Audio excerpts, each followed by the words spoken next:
یہ مفروضے پر مبنی سوال میں نہیں دے سکتا. میں نے ایک فیصلہ کر دیا ہے، اس فیصلے سے میں پیچھے نہیں ہٹ سکتا. صاحب جسٹس جاوید اقبال کو دینا پڑے گا. میں آپ کو آج بھی کہتا ہوں، وہ آدمی سوچ لے، آج معافی مانگے اس ملک کے عوام سے.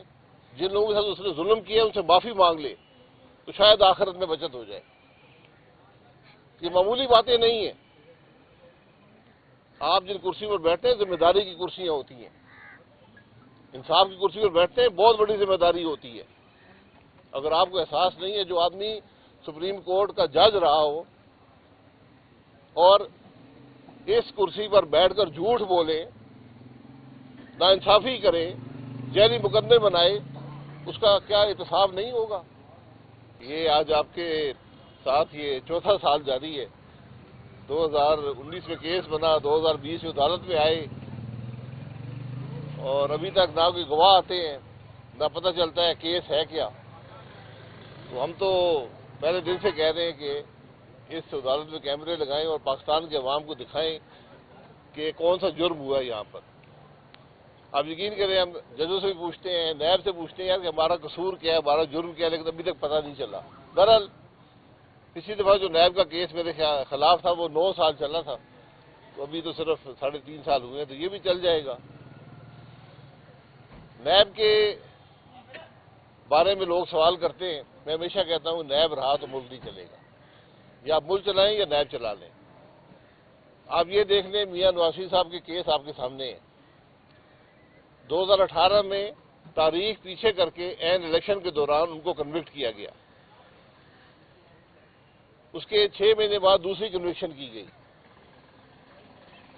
جج نے کہا کہ میں نے بلیک میل ہو کر یہ فیصلہ دیا ہے. اس نے کہا کہ جج نے خود کہا مرنے سے پہلے کہ میرا فیصلہ جھوٹا ہے، غلط ہے. مانیٹرنگ جج سپریم کورٹ کا اس کیس پر لگا ہوا تھا. آج 5 سال بعد میاں نواز شریف کو اسلام آباد ہائی کورٹ نے 5.5 سال کے بعد ایکوٹ کیا ہے، بری کر دیا ہے. اور لوگ کہتے ہیں جی انصاف ہو گیا ہے. یہ انصاف ہو گیا ہے؟ میاں نواز شریف کے 5 سال کون واپس کرے گا؟ ان کا جیل کا وقت کون واپس کرے گا؟ ان کی جو حد تک عزت ہو اس کو کون واپس کرے گا؟ یہ سوال نیب میں آنے والے ہر شخص کا ہے کہ آپ جو یہ تماشے لگاتے ہیں. Javed Iqbal justice supreme court تو گھر بیٹھا ہوا ہے. آج کوئی ہے جو اسے سوال کر سکے تو جعلی کیس کیوں بنا رہے تھے؟ ان ججوں سے کون پوچھے گا تو ہم جعلی فیصلے کیوں کرتے تھے؟ تو انصاف کا نظام تو نہ ہو، یہ ناانصافی کا نظام ہے. آج ہم 9 سال میں پہلے عدالتوں میں پیش ہوا، اب 3.5 سال اس عدالت میں ہو گئے، 4 سال اسلام آباد میں ہو گئے. کسی دن ہم نے ہاتھ ڈالنا ہے جاوید اقبال پر. ایک دن تو انصاف کا آئے گا نا. تو میں آج بھی کہتا ہوں کہ یہ ناانصافی چھوڑیں.